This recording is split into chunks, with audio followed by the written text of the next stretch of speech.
से है, ना वो किसी कोर्स से है, ना किसी और से है।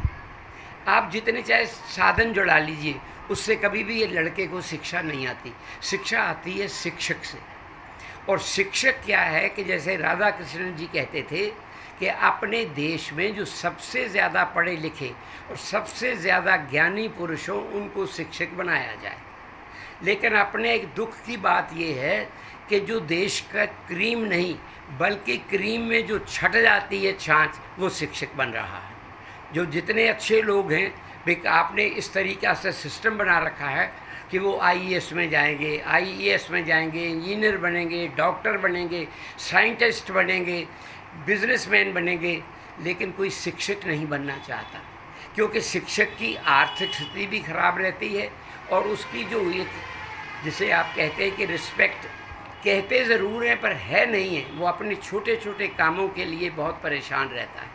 परिणाम स्वरूप एक तरफ तो उसकी आर्थिक स्थिति भी खराब है, दूसरी तरफ उसको वो सम्मान नहीं मिलता जिसकी वो अपेक्षा करता है। जैसे प्राचीन काल में था, जितने शिक्षक थे हमारे ऋषि महर्षि, उनकी आर्थिक स्थिति बड़ी खराब थी, लेकिन वे अत्यंत सम्माननीय थे।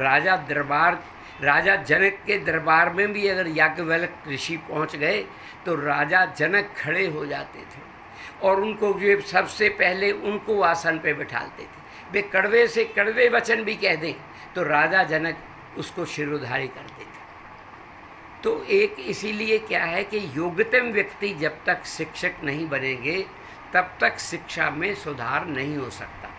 दूसरी चीज़ क्या है कि अपने शिक्षा मैंने मान लिया गया है केवल सब्जेक्ट नॉलेज, जो सब्जेक्ट नॉलेज नहीं है। शिक्षा मैंने है कि उसकी आप अंडरस्टैंडिंग सही करिए, वो सही सोचे, सही समझे और सही करे।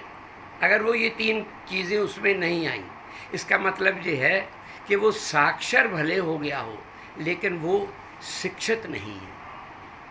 तो शिक्षित के लिए बहुत कुछ आपको करना पड़ेगा और वो ये भी करना पड़ेगा कि हमें दूसरों देशों की नकल नहीं करना है, हम अपनी ज़रूरत की हिसाब से चलना है। आज भी देश की आज़ादी के बाद जो 74 ईयर्स हो चुके हुए हैं देश की आज़ादी को, हम अभी भी थिंकिंग हमारी मैकाले की है, हम अभी भी नहीं उससे निकल पाए। और एक बहुत बड़ी चीज़ इस देश में करने की ज़रूरत है शिक्षा की, वो ये कि पूरे देश की शिक्षा पद्धति और शिक्षा नीति एक जैसी हो। अपने अब तरह तरह के स्कूल हैं, उनने के ये पब्लिक स्कूल हैं, ये प्राइवेट स्कूल हैं, ये सरकारी स्कूल हैं। बोले जैसे सिंधिया स्कूल है, दिल्ली पब्लिक स्कूल है, सिंधिया ये जो है दिल्ली कॉलेज इंदौर है। तो ये लोग पहले से मान जाते हैं कि ये बड़े आदमियों के हैं, इनको आईएएस बनना। एक मत प्राइवेट स्कूल है जिनको ये बनना है कि बोले इनको क्लर्क बन जाएंगे, इंजीनियर बन जाएंगे, छोटी मोटी नौकरियां मिल जाएंगी। और जो गरीब आदमी के लड़के हैं उनके लिए बोले कि ये सरकारी स्कूल है। सरकारी स्कूलों में कोई पढ़ाई की बातें नहीं, सरकार खुद चाहती है, सारा दिन टीचर्स को कामों में लगाए रहती है कि तुम्हें पोलियो की दवाइयाँ पिलाने, तुम्हें जनसंख्या गिनने, तुम्हें चुनाव करवाने, तुम्हें इन्हें खाना खिलवाने, मतलब शिक्षा को छोड़ के तुम्हें सब करने, क्योंकि उनको मत पता है कि ये काहे नहीं होती।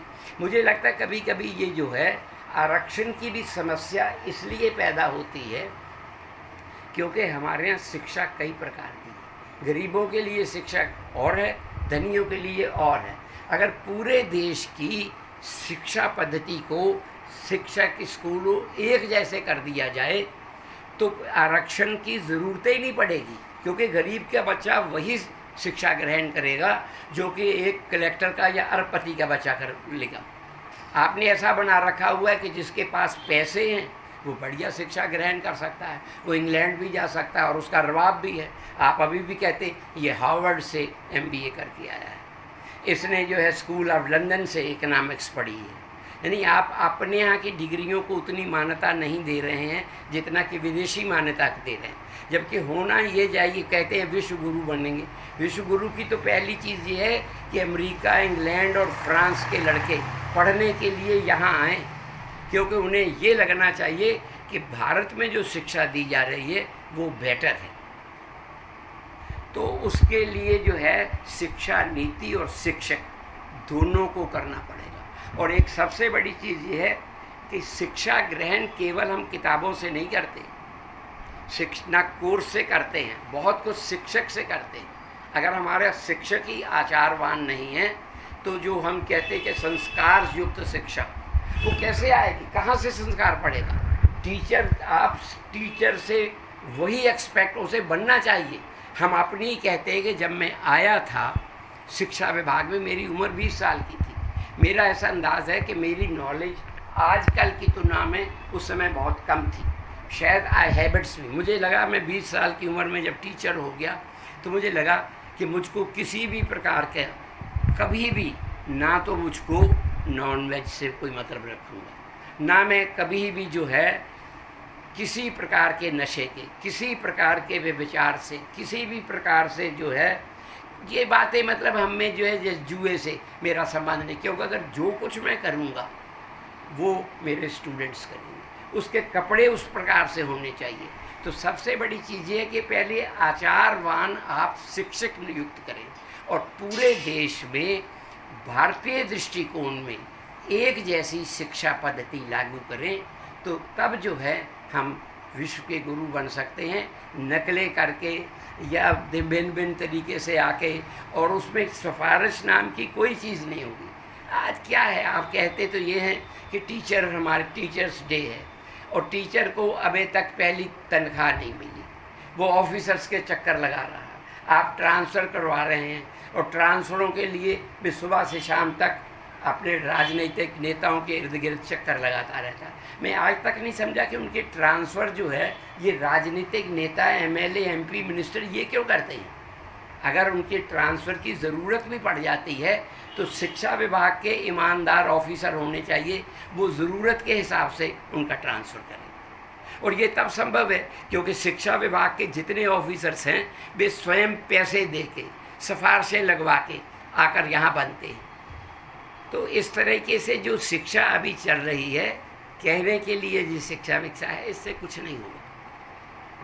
ये ना हमारी ज़रूरतों को हल कर रही है, ना हमारे रोज़गार को हल कर रही है, और ना ही ये चरित्रवान और संस्कारवान छात्रों को बना रही है। जो थोड़ा बहुत बन जाते हैं, मेरा ऐसा अंदाज़ है कि या तो वो विदेशों से बन जाते हैं, ये यहाँ बड़े बड़े घरों के बच्चे बन जाते हैं जिनको जहाँ से दी जाती है। तो इसको आमूल परिवर्तन करने की ज़रूरत है और ये काम देना चाहिए शिक्षा शास्त्रियों को, ना